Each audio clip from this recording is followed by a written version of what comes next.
આજે આ બને છે શાકભાજીના ભજીયા. આ કંઈક નવી રીત લઈને આવ્યા છે. આ બધી અલગ અલગ બધી સબ્જી નાખવાની એમાં. એ સબ્જીના ભજીયા બનાવવાના. જો ફ્લાવર છે, દૂધી છે, મરચાં છે, કોબી છે, રીંગણ છે, કેપ્સિકમ છે, ગાજર છે.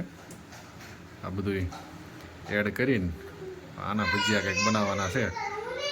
આખા કંઈક અલગ ટાઈપના બનાવે છે. હવે હે આ કેવાક બને આમ?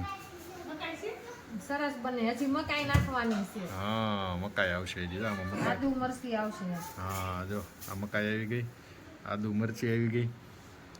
જે આ બધું બધાને શું કરવાનું? કટિંગ કરીને પછી કટિંગ કરીને મીઠું નાખીને મૂકી દેવાનું. હા, આમાં કટિંગ કરીને પછી અંદર નમક નાખીને પછી એને મૂકી દેવાનું. આ રીતનું આ બધું કટિંગ ચાલુ છે.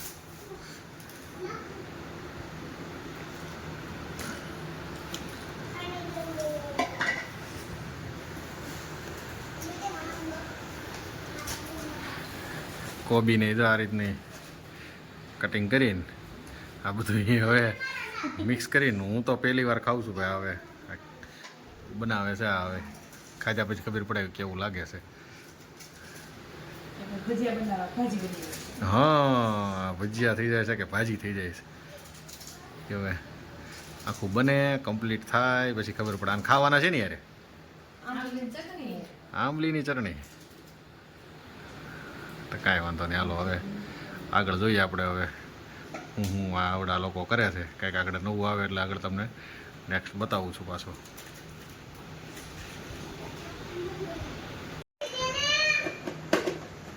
આ બધું અડધું કટિંગ થઈ ગયું છે. અમુક વસ્તુ ઓલા ચોપરમાં કાઢવાની હોય, અમુક વસ્તુનું કટિંગ કરવાનું હોય. હા, આવું મતલબમાં આવું કંઈક ભૂકો થાય ને અડધો થોડો ઘણો એવું કરવાનું હોય. દૂધીને એમાં કાઢવાની.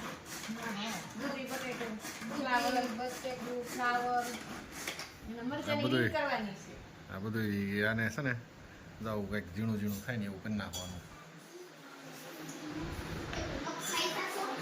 હવે આખા બને ને પછી આખું બધું અંદાજ આવશે.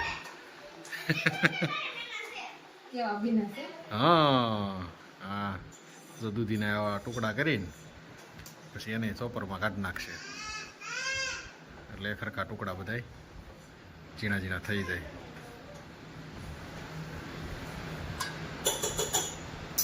હાલો રેડી. ના ઉપર ચટણી બને છે હવે.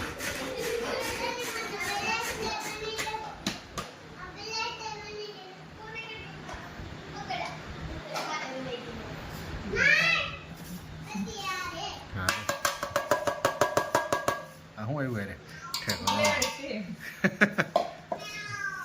આ બધું આવું ઝીણું ઝીણું કટિંગ કરીને આ બધું મિક્સ કરીને આમાં તો કોથમીર ને મેથી ને એવું કઈ આવે જ નહીં. આવે ઠીક, ધાણા આવે, મેથી નો આવે.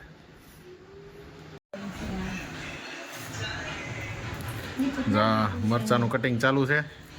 પછી હવે આમાં શું નાખ્યું છે? આ બધું શું છે? જો ગાજર છે, કોબી છે, ફ્લાવર છે, બટેટું છે, દૂધી છે, રીંગણ ને કેપ્સિકમ. હા, મીઠું નાખી દીધું છે. એમાં નમક નાખી દીધું. હવે મિક્સ કરી દેવાનું. મિક્સ કરી દેવાનું. મકાઈ છે.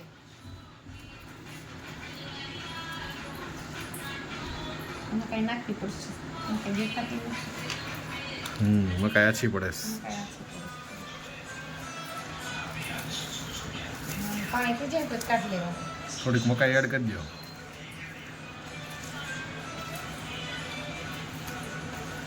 આગળ ભીનું થઈ જાય ને દૂધીમાંથી બધામાંથી થોડું થોડું પાણી છે ને નીકળશે. આ બધું મટીરિયલ કમ્પ્લીટ થઈ ગયું છે. હવે બને છે અહીંયા આંબલીની ચટણી.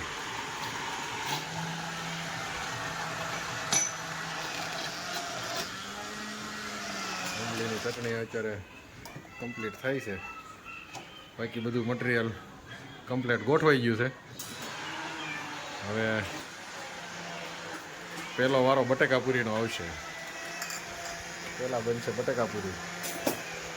છોકરા બધા શીખ્યા થવાને એટલે પહેલો વારો એનો.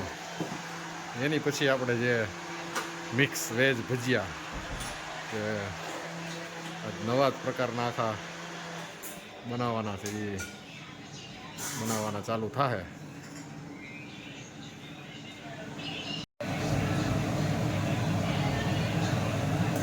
બટાકા પૂરી તૈયાર થઈ ગઈ છે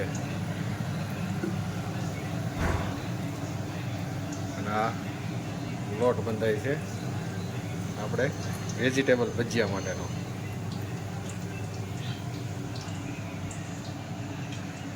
આના પછીનો સીધો વારો વેજીટેબલ ભજીયાનો છે.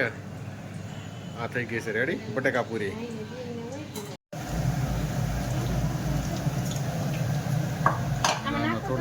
થોડો લોટ છે ને બનાવતો જવાનો હોય ને એ કારે ન બાંધવાનો લોટને થોડો બનાવવાનો હોય એટલે આ થોડો જે પ્રમાણે જરૂર પડે ને એ પ્રમાણે લોટ બનાવતા જાય. અને આ બધા બેસી ગયા છે જો જમવા માટે. રાધી સ્વર ઓ સ્વર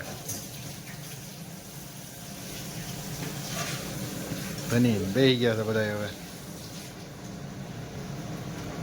રાધી શું ખાય છે તું? બટેકા પૂરી. સ્વરને તો બહુ ભાવે એટલે તો એ સામું નથી જોતો, ઊંચું જ નથી જોતો.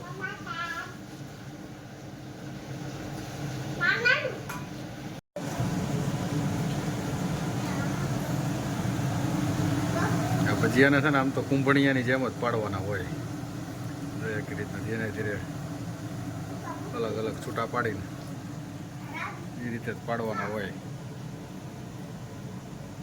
આ શું કહેવાય કુંભણિયાનું આ નવું રૂપ છે વેજીટેબલ ભજીયા. હા બધી સબ્જી આવે આમાં એટલે આ છોકરાઓ શાક ન ખાતા ને એના માટે આ બધું બેસ્ટ છે. બધી વસ્તુ આમાં આવે અંદર મિક્સ થઈ જાય.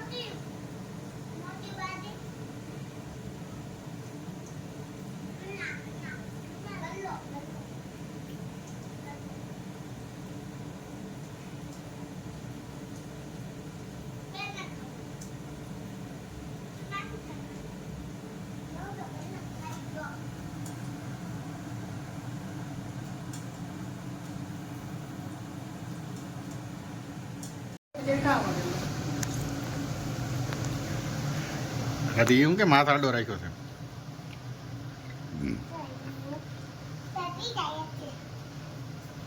સો બટેકા પૂરી ખાય છે હે?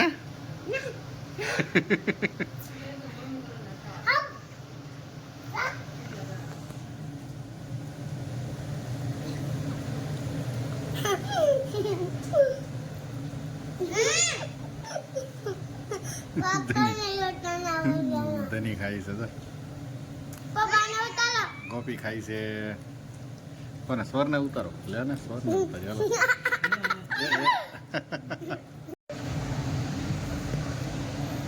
જો આ એકદમ નવી રેસીપી જો આ બધા તો ચમચીથી ભજીયા ખાય. જો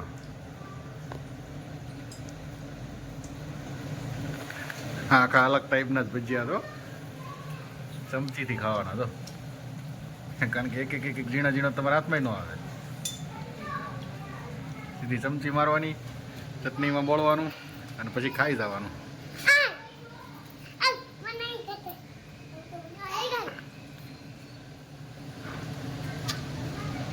કાકા દેખે ન હવે આમ જીતું ઉપર જોતા ને